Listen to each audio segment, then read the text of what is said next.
speaker of the night, okay? We've got my friend Sarah here talking. Sarah's an interesting speaker because she doesn't exactly do real estate. Sarah has a kind of a feminine products line where they make candles, lotion, soap. They do private labeling for other businesses.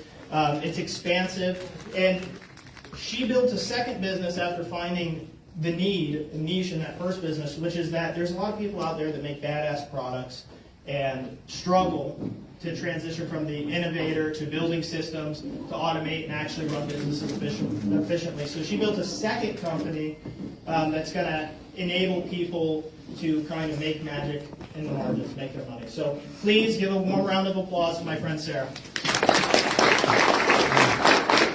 Thank you so much, Victoria. Thank you for having me out here tonight. My name is Sarah Golding. I am the owner of Sunny Girls Sundries. I do handcrafted soaps, candles, and body oils, private label, and wholesale. But then I also own Sunny Girl Business Solutions, where we do bookkeeping, profitability strategy, and also mentorship. So I don't know if Marty told you, but there's a big pop quiz tonight. Did you guys all come prepared? Yes. No, maybe a little bit. All of a sudden, everybody shrunk back in their seats.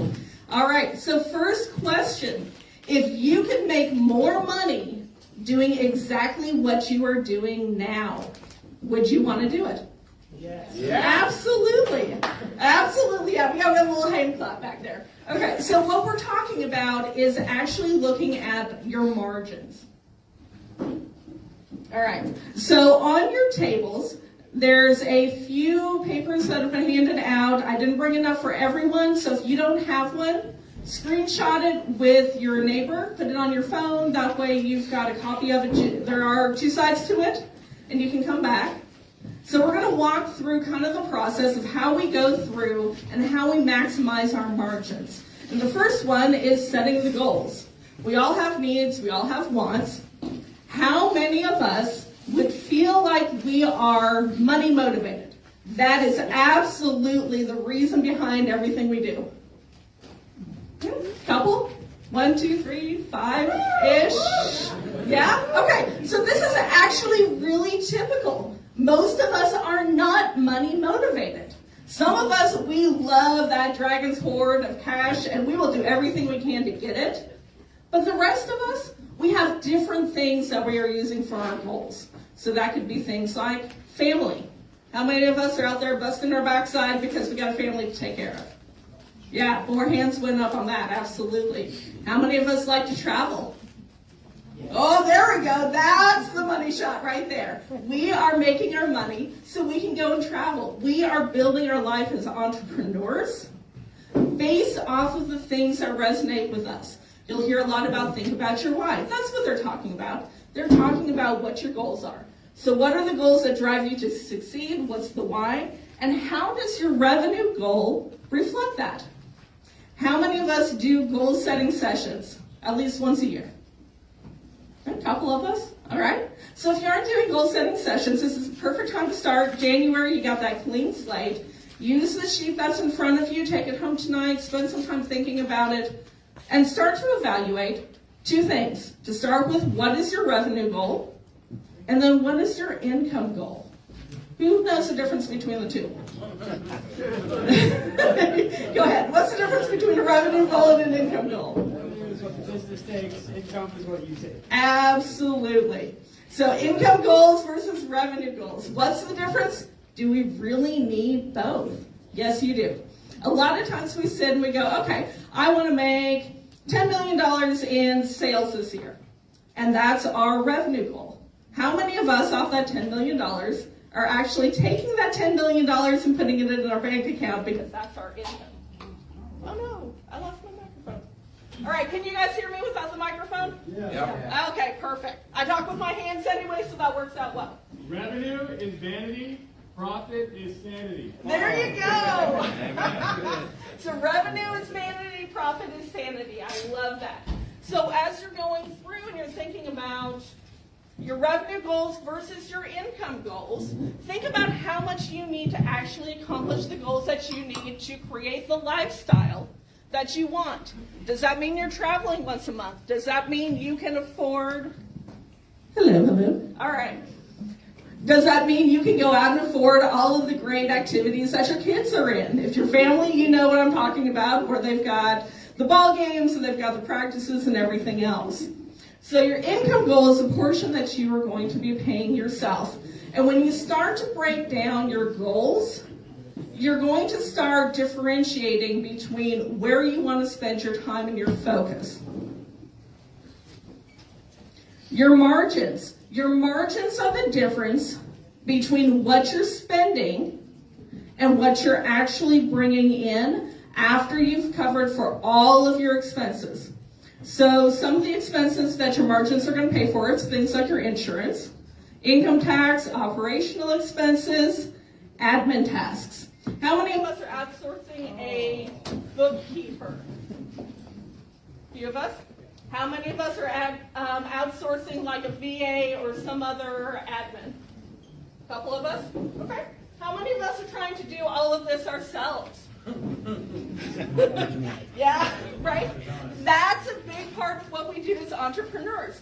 We are taking all of this time ourselves, and we're not taking the time to pay ourselves. Does everybody track every single hour that they put into their business? No. Would they like to? No. No? You don't want to track it? It's depressing. It's depressing to go and look at what you're actually spending your time on. So when you start to qualify your time and think of it as an asset, as a resource. If you are flipping a house and you have to buy new flooring, you know how much that costs, right? You know that per square foot inside this house, and you know the difference between hardwood versus carpet versus laminate. You know all of those numbers. But we sometimes overlook, in fact frequently overlook, that we need to do the same thing with our own time. When you start thinking of your time as a finite resource, it starts becoming a little bit clearer to actually take the work with your revenue goals to make sure you're compensating yourself properly for that time that you're spending. Calculating costs. What does it take to make a sale? So depending upon where you are in your business, what your revenue streams are, you're going to see some different things that come up. Purchase price, renovation costs, closing fees, commissions, tools and resources, and hourly rate for any kind of in-house staff that you have. So what are some other costs that are beyond your control? I heard a few of them earlier when Dakota was introducing things. What are some extra costs that are out there that you can't control? Holding costs for the seller. Mm-hmm. Yep. How about the market? Market goes up, your home prices go up. Market goes down, you lose money. You don't get as much on those sales as what you think.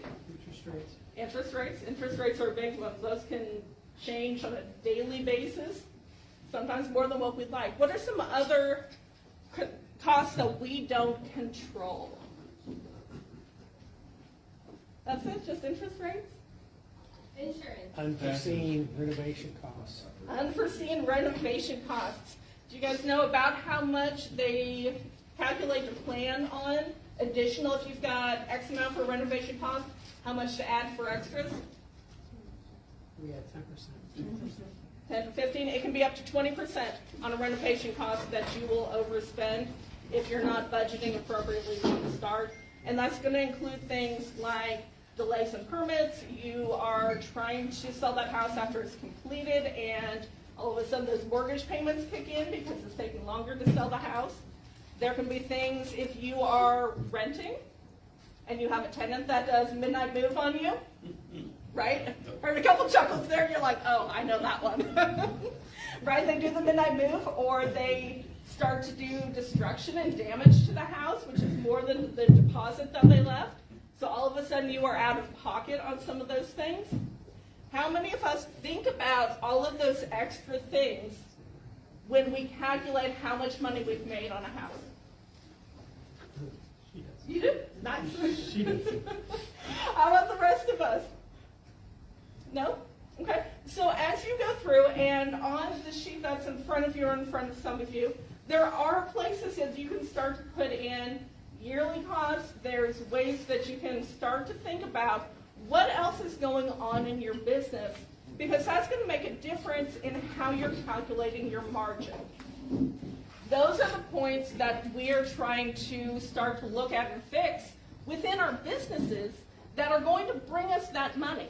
So we're already buying a house, renovating it, flipping it, moving on to the next one. We're already doing the basics of that work. But what we do inside of that sale, what we do inside of those business structures is actually taking a look at all of these other things that come up and making a plan to make sure we have compensated for that. We've compensated our time to go along with that.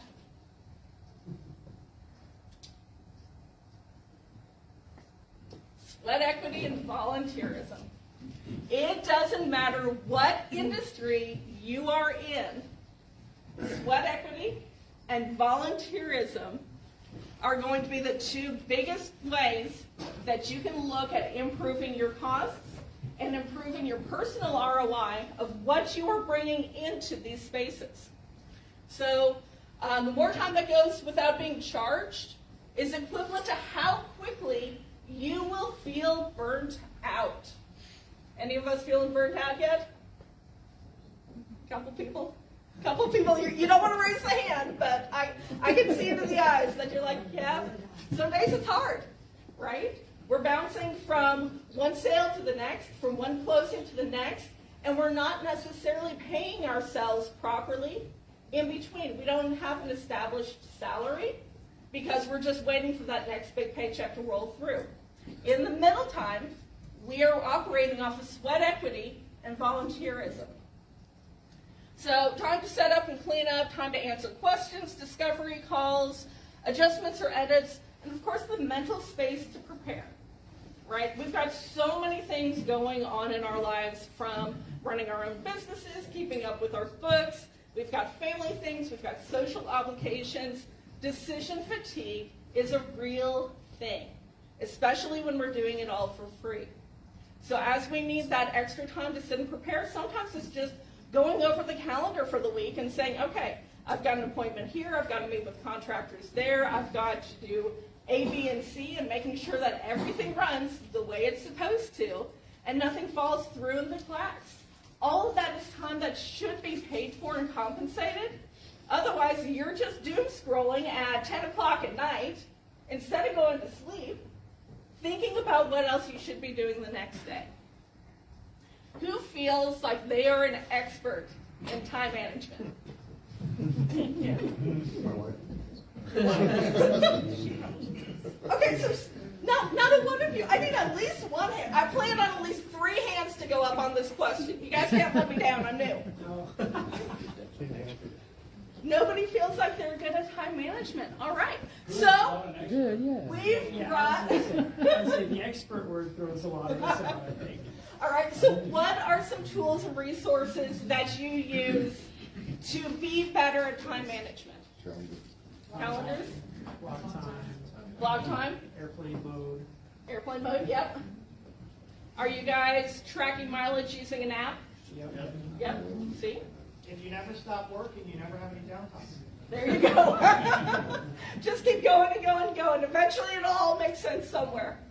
So that's definitely something to put down on your goal sheets, is how do you track your time better? How do you become more efficient in doing what you're doing? For a lot of business owners, the answer turns into, we outsource it to our wives, we outsource it to a VA. That's one of the things that I've loved over the last probably 5 years, is the amount of VAs that are available to do some of these back-end admin tasks for you. So you don't have to. You don't have to put them on staff. They are their own 1099 independent contractor.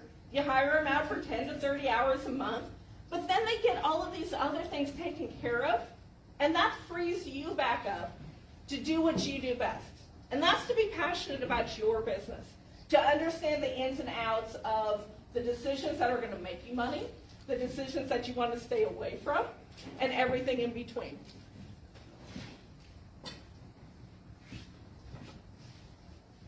All right, ways to succeed. So on the back side of the paper, if you want to go ahead and flip those over, has anybody done an exercise on value ladders before?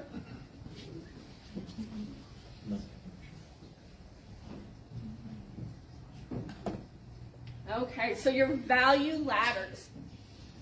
Value ladders are taking your business and then splitting it up into categories.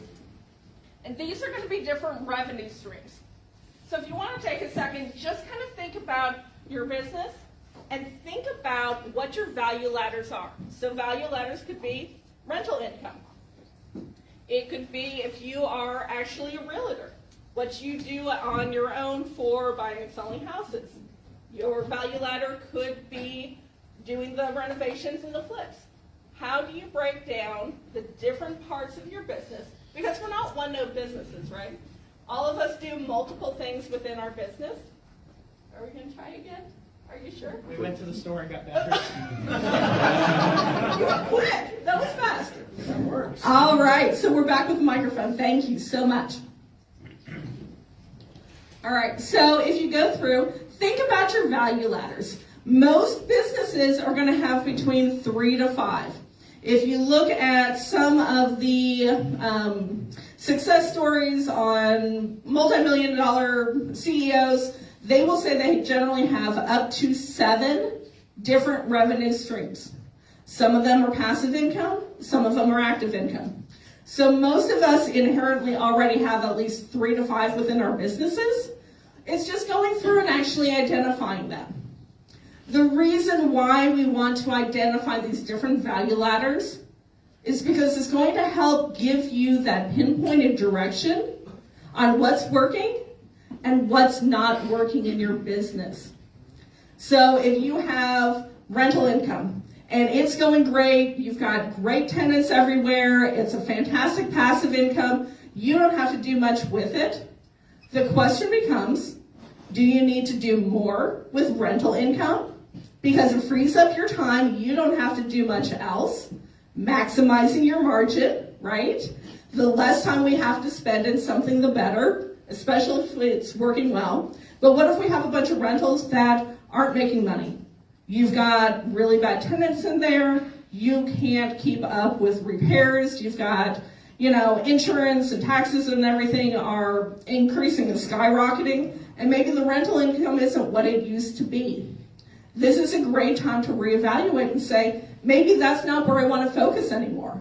Maybe I want to switch and I want to make sure that I'm doing the renovations and the flips. What else can I be doing to maximize what I'm already doing in my business? Already taking the steps, the effort, the resources, and then reallocating them into something different. Of course, what areas can you decrease your expenses? What areas can you increase your revenue? And what areas are underutilized? That's always a big thing. Is there something that's kind of been nagging in the back of your mind of, I really want to get into this part of the business I'm not doing much with, but I should? Listen to those nagging thoughts and say, okay, this is the time to start getting into those and reallocating our time and our resources. Resources is energy, resources is money, resources is what our wife is willing to put up with, and see where that takes us.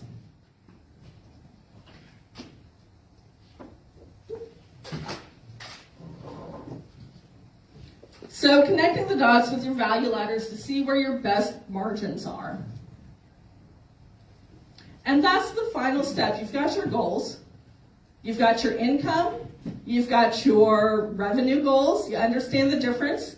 So you can start to determine how much you need to make in your revenue to be able to hit those income goals that are going to supply your lifestyle with what you really want to be doing. It's family, it's travel, it's all of those other things that are going on out there that aren't just making money and aren't just sitting there in the grind. It's giving you something else to look forward to.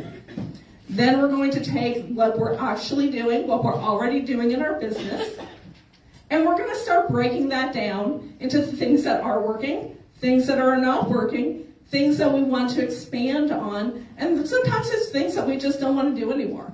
If it's constantly a drudge to go through and think about buying another house or doing ABC, it's time to stop putting your efforts into those things and reevaluating your business. I love January because January is such a great time to go through strategy. We've got new year, new goals. It's a whole new world out there. And this is a perfect time to really reevaluate, to look at your margins, that difference between what you're making and then what you're actually getting after you calculate all of these other costs that are out there. All of that extra time that you're putting in, all of those unknown factors that you can't control, and start building in safety nets. If you think that your renovation is going to go over by 5%, but you find that every time it actually goes over by 10, start adding that into your renovation costs, making sure that you're protecting yourself financially with those decisions that you're making. So underperforming areas need to be fixed or eliminated. There's no shame in eliminating the things that do not work for you. Track the areas that you are relying on. And of course, sweat equity and volunteerism. I've worked with a lot of clients over the years, specifically the ones that are very, very passionate, but don't have that back-end knowledge. And this is what gets them. They get to about 3 to 5 years in their business, and they just are so burnt out. They are hating life. They're hating what they're doing. That thing that brought them so much passion is not bringing that excitement. It's not bringing that joy. And they start getting to that point where they're like, you can't pay me enough to do this, right? Because it's just not worth it anymore. So when you start contributing your sweat equity and volunteerism to the payroll, and starting to make some kind of concession for that, the moment you do that, your entire business is going to pivot. You're going to feel compensated. You're going to feel re-energized and excited because now you're actually getting back what you feel you were putting in. Nobody ever wants to feel like they were in a situation that's not being reciprocated. So we don't want to do that in our own businesses. We don't want to do that in our own jobs. So really take a look at your sweat equity and volunteerism and see where you can start to make the difference. So thank you again, everyone, for having me tonight. Again, my name is Sarah Golding.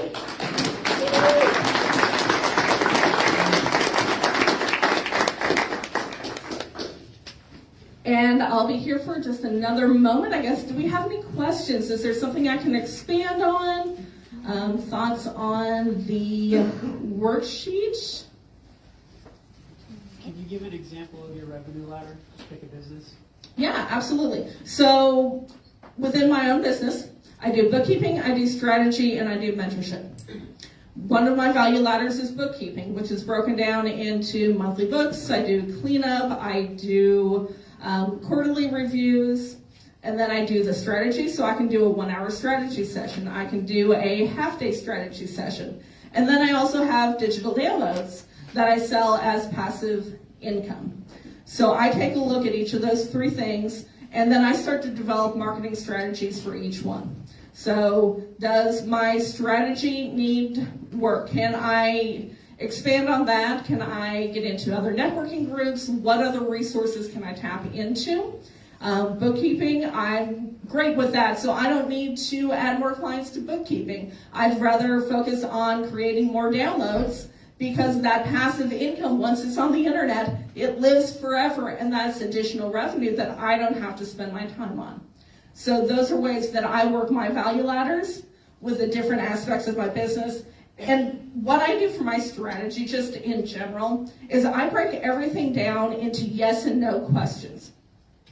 When I break it down into yes and no questions, I start to eliminate the decision fatigue, and I'm less worried about what my business is made of, and I can start to say, okay, bookkeeping, is this running the way it should? Yes or no? If it's not, do I want to fix it, or do I want to eliminate it completely?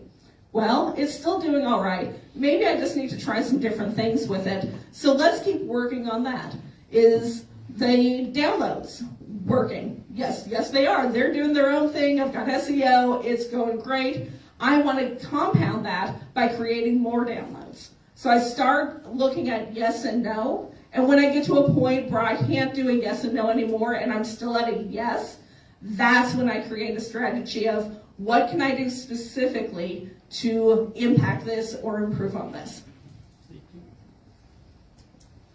When you work with the investor class, like, what's the cardinal sin? Like, where do you find us bleeding the most, and why? Usually it's your unexpected costs. It's things where, like for real estate, you plan on houses have been sold in 45 days. For the last couple of years, 45 days, you're planning on it, you can get these things sold before your mortgage hits, and all of a sudden, the real estate world kind of dips. And now it's 90 days, maybe longer than that on some houses, and you're not planning on those additional expenses. And those are the little things that start to creep up. Same thing with the renovation costs. If you're planning on 5%, but really it's 20%, and you're not catching those things, because we all know building materials are getting expensive, and what you quote 90 days ago or 6 months ago may be vastly different than when you requote today. So being on top of those day-to-day expenses, and then building in that contingency plan of making sure you've got a little bit of a buffer zone to make sure that you're covering all those costs adequately. Yeah. This may be elementary, and I may just be missing it, but how do you track your working hours? And you're talking about, volunteerism and those different things. I mean, a lot of us are 24/7, like he said. Yeah.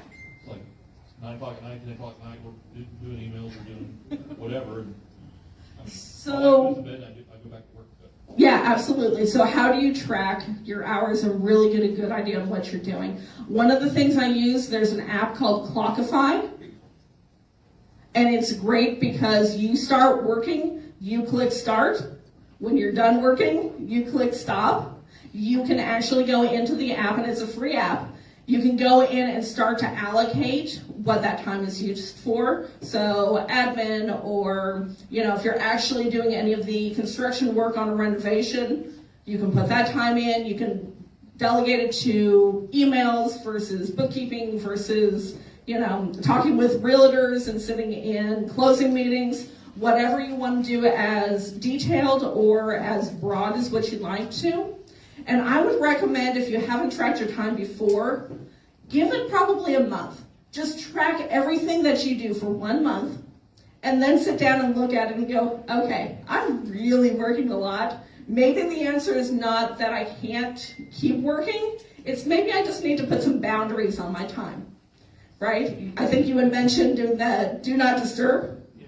So you put a do not disturb on your phone before 8 a.m. Maybe you put that do not disturb at 6 o'clock and you say, I am only allowed 1 hour after 6 p.m. and I can do whatever I need to with looking at quotes, answering emails, but I only get 1 hour because I'm going to start pushing that into business hours. So I'm not killing myself, and I'm not being somewhere else when I should be present with my family, or I should be doing other things. Thank you. Of course. Something. Yeah. So I only use my notes on my phone, Mhm. and so I have Apple Phone. So hey Siri, then you can say open this note, and then you can vocally say track whatever. Yeah. So you don't have to have an open app problem. Perfect. So you can just verbally say it and it'll track it for you. Yeah, that's great. I don't know if you all heard that, but if you've got an Apple phone, they do have notes on there, which is a great way to start to track all sorts of things. From grocery lists to I spent 2 hours on this, 3 hours on that. So there's a lot of different ways. The digital technology that's out there makes it so easy to track every single metric that you're hoping to track. And once you have those numbers, I always say if you can measure it, you can manage it, but you have to have that data first to be able to know what you're really doing. Any other questions I can answer tonight? Y'all have been so wonderful for having me out here. Thank you so much.